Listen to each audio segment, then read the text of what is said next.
Hello and welcome to another MotorTrend comparison test video. I'm joined by my colleague Miguel. Miguel, tell me about the two vehicles that we've chosen for this test. Yeah, so two iconic off-roaders. On the one hand, we have the Land Rover Defender, long-standing nameplate, iconic British off-roader, new generation a few years ago, and now it's basically like a modern take on off-road. Yeah.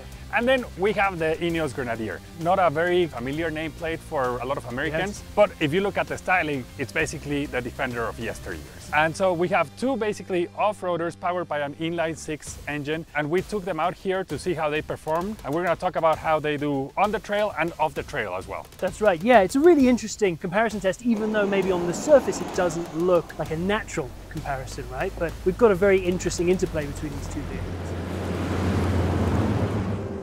The Grenadier, you look at the styling and it's really attractive. It's boxy, it has the rounded headlights, it has the steel wheels, very upright position. Yeah. Then it has a lot of off-road and macho looks as well.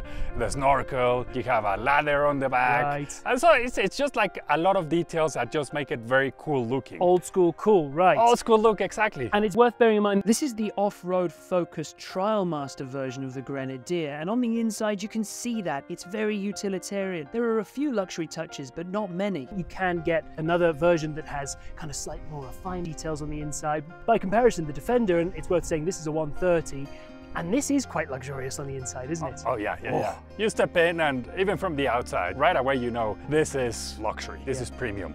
Compared to the Ineos, which is very old school. It's kind of like a throwback also to airplane cabins. You have a lot of switches, manual switches, also a lot of overhead controls, but it is two very different takes. And yeah, one might be thinking, well, you know, these don't really go against each other. The Defender is more expensive too, but when you look at them in paper, it's like, I mean, two British off-roaders, you know, both powered by an inline-six engine. That's right. I think they fit that off-road persona that buyers are looking for today. Two sides of the same coin, kind of going after the same market, as odd as that maybe sounds. So yeah, let's dig into it. Let's talk about the trails that we tackled today. It started off rather nice and smoothly, right? We were on these nice fire roads, a little bit of rock, a little bit of sand. You started off in the Ineos. Correct. How did it perform? I mean, it was mostly very good, you know. The ride, you can feel that it was bumpy, but it was nice, you know, like you felt good in it. What I didn't like though is the steering. The steering, you know, the steering ratio is very long, so you have to make a lot of turns to get the truck to turn. You're basically doing a lot of maneuvers, even if the trail is going straight, you know, you're still trying to like get the car going on a straight line. And so it gets you, I don't want to say it gets you tiring, but you do have to, like, you know, you have to be paying attention all the time. You have to concentrate. You have to concentrate. Yeah. Speaks, I guess, to the old school ethos of the engineering underneath this body. Exactly. All of that was done in purpose. You know, I do like the interior on the Defender, though. It's wonderful. I mean, I must say. It's sleek, it's modern, it's premium, has a ton of space. You do feel like you are riding high, you have a commanding position, and I feel like in the Grenadier, the space might be a little tighter. Visibility is very good in this, though. It is, except towards the back. You can't see anything through that rear window. That's right. With the ladder, full-size spare that's on the rear in the back. And that is where I personally, as a consumer, would maybe start to get ever so slightly frustrated were I to buy one of these, because, as we've said, the idea was take a Defender, modernize it, and be kind of unapologetic about that. But there are certain things that I think we've come to expect, either from a comfort and a convenience perspective, or because they genuinely make driving safer. And those are things like blind spot indicators, which this car does not have. And I think in that instance, an electronic rear view mirror with a little camera, that would be so much better. When we were on the road in this car, I found that when a car was quite close to me, I could barely see it, and that is, you know, quite disconcerting. Yeah, also no 360-degree view camera, which it's useful not only for, you know, when you're parking on a regular parking lot, but also on the trail. You want to know what's around you, and you can do that in the Defender, and you can't do that in the Grenadier. Back to the video in just a moment, but first I'd like to tell you about today's sponsor, Onyx Off-Road. When we're in need of scenic trails like the one behind me, we use Onyx Off-Road to discover, plan and execute our trips. From rock crawling to camping, on the desert floor to the mountaintops, Onyx Off-Road's suite of features and resources help us find trails, campsites and places of interest. If you'd like to discover some of the areas we explored today, scan the QR code or hit the link in the bio to find out more about Onyx Off-Road. Speaking of which, so the trail did start to get a little bit more hairy for us after a while, right? We encountered some rock fields and some boulders and things like that. Yeah, exactly. And what I liked about it is that, you know, the question here isn't can the Defender do a better job than the Grenadier? Because both of them got over the obstacles, right? It's not like one of them got stuck or anything like that. No, both made it through exactly the parts of the trail with the same struggles, right? But they both made it. Now, which one did a better job making it through the trail?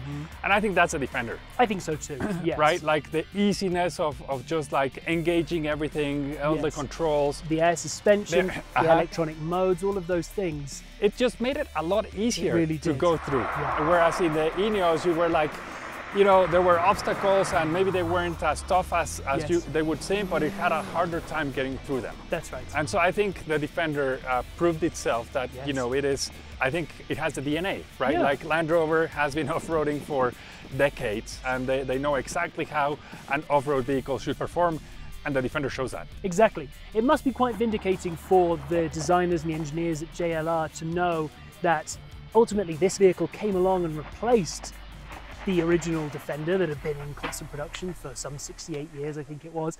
And it must be vindicating to know that that does genuinely improve upon the formula. And that's kind of what I feel here. However, that doesn't mean that this in any way failed, because Ineos set out to modernize but keep that integral Defender charm with their new vehicle, with the Grenadier.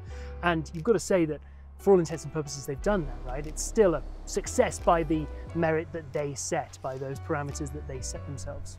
I mean, since it's launched here in the US, which has been like, what, maybe like 6 months ago or so, I've seen a ton of them on the road. Me too, you know, very surprisingly. Like you said, I mean, the way that this car is built, it was all in that purpose, right? It was all to kind of like serve that audience that wanted to get the retro styling with a modern take inside, but also kind of like those little quirks that you're talking about that are kind of like a throwback to the past.